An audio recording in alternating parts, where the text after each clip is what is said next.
Hey guys, coming back with another gaited series video. So I've been having a lot of emails, a lot of messages. Hey, you're the gaited specialist. Why isn't there more videos about gaited horses? So here we are, bringing you more videos. You, the customer, are always right. So this is what we have. This right here is Bambi. Bambi is a 3-year-old Paso Fino filly, and she's about a month and some change on her saddle.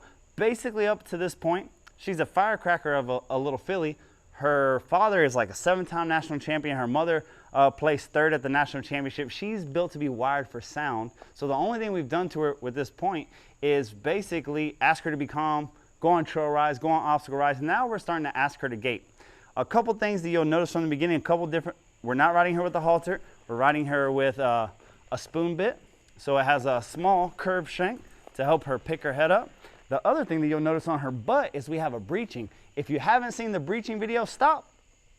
Go to the breeching video, and I explain this in its entirety, but basically, this is what you would see on a mountain horse to keep the saddle from sliding forward, or a pack mule, or a carriage horse to stop the carriage from hitting them. But what this does is it really helps me collect my horse up and bring their rear end underneath them.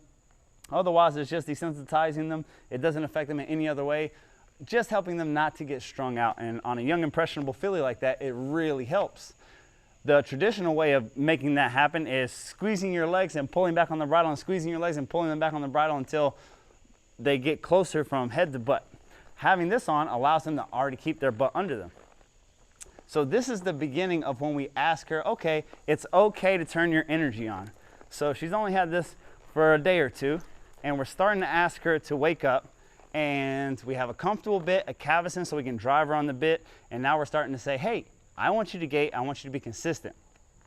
Since she's never really worked with energy, she's a little wired for sound right now. Notice how we are going to navigate these waters. First things first, whenever I want her walking in flat, the reins are down. That's what she's been doing so far. Now I want her, okay, you have energy, perfect. Now's the time to use it. So what I'm gonna do is I'm gonna gather up these reins until almost I feel contact, and I'm building a frame. For this little filly that's so spastic to be consistent, I have to be the consistent variable. The more consistent my hands are, the more consistent my horse will be. So she rides direct rein, so that's one hand on each rein, but notice I have slack because she brings her head right to me. Notice how I throw my slack to the outside and I grab a hold of it here and I double it up. This gives me even more stability so my hands stay in the same place. Now I'm gonna look up and sit up. Usually when I'm riding her, I'm slouchy, I'm relaxed. Notice how she already, just the way she's walking is animated already, just from me sitting up. My elbows are by my side. It's a straight line, close to a straight line from my elbows to her face. I look up, sit up, and then I start squeezing my legs. And what I'm looking for her to do is be comfortable moving inside, moving in between my bit and the breeching. So trying to start to put a frame together where she can move freely and effortlessly inside my hands. If she tries to run through my bridle or canter or break gait, I'll tighten up my hands just a little bit. If she does what she's not likely to do, which is relax or get kind of lazy like you saw on the last horse that I worked, then I'll squeeze my legs. So my legs are relaxed beside her just to let her know to go straight, but they're not really squeezing or asking for energy. I'm just looking for her to get consistent as possible. So I keep my eyes up where I'm going. My elbows are locked into my side. Right there, she sneezed. When she sneezes or when she blows air, my hands stay in the same place. So very quickly, she learns to put her head in the same place. Her freedom is inside my hands. Her freedom is inside my frame. All right, so we're talking about a little bitty spastic filly, a young, hot, this is as hot as they get filly. Look how consistent she's already getting. She's less than 2 months under saddle, and she's already getting right where we want, where she's staying inside of our hands. I'm not having to pull. There's really no tension on the bridle. The first day or two, she surged. I would tighten up my hands. She stays inside my hand. My hands are real relaxed right now. You can see my hands are open. And I'm just letting her get consistent here. Notice how the speed is pretty consistent. That's because we're consistent. If she slows down, I squeeze my legs. If she speeds up, I tighten up my hands. So very quickly, she does what she's learned how to do, is find her happy place where I'm not asking her to go any faster and I'm not asking her to slow down any. Watch when I reverse, she's working on her reverses. So that means rollbacks are towards the fence, reverses are towards the inside. I'm going to sit on the inside, bring both my hands this way. There we go.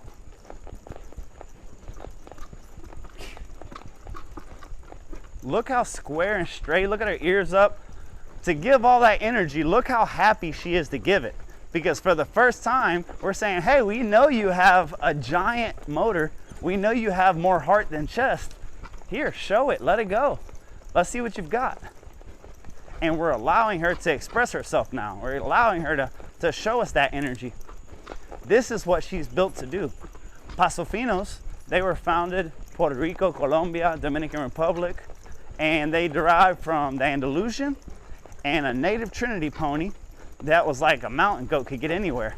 And they had such energy that they could travel the mountains all day long with the conquistadors and became the favorite mount of the conquistador.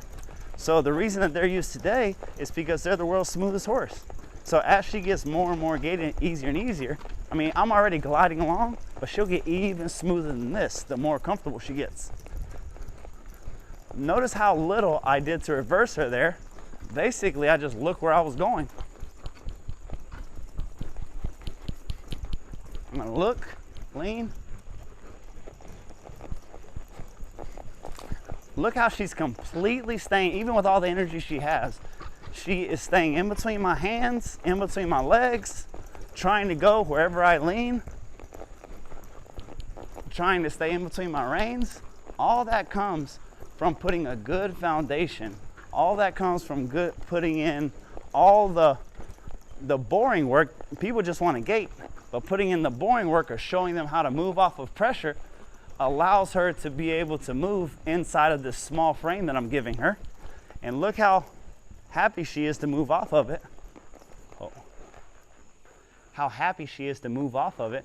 It's because she went through kindergarten before she went to first grade. She passed first grade before she went to second, so on and so forth. We went through the whole respect series of teaching her, hey, how to get from point A to point B, how to deal with her energy and not try to run away with us, how to do these different things. And because of that, now she's passing with flying colors her gait test, her gait class. She's, okay, I know how to give the pressure, so you're picking your hands up. You must want me to keep my head higher. Okay, if I speed up too much, you're tightening up on me. If I stay right here, you're loosening up on me. So whenever I was in a show ring, I never wanted to get beat by a horse that was more consistent than me. If you have a better horse than me, that's okay. If you have just some monster freak and you beat me, good on you. But you're gonna have to work really good, because my horse, I want them to be happy working that hard. And the only way they can be that happy is if you can make a free space for them. Whenever I build my frame like this right here, I'm saying, hey, I'm drawing a line in the sand, and I'm saying, hey, as long as you stay inside of that, you are completely free. You're completely free, and I won't move, I won't flex, I won't stop, I won't do anything with you as long as you stay inside of my frame. And because of that, even though she's a little chestnut mare in the making, she's happy to do it because I'm not arguing with her, I'm not fighting with her. If I would have tried to gait her from the very first day and try to do this kind of high energy tempo work, it could have been a disaster. Maybe she would have made it to the show ring, but she would have not made it in life as a good saddle horse because she would have just been turned on all the time.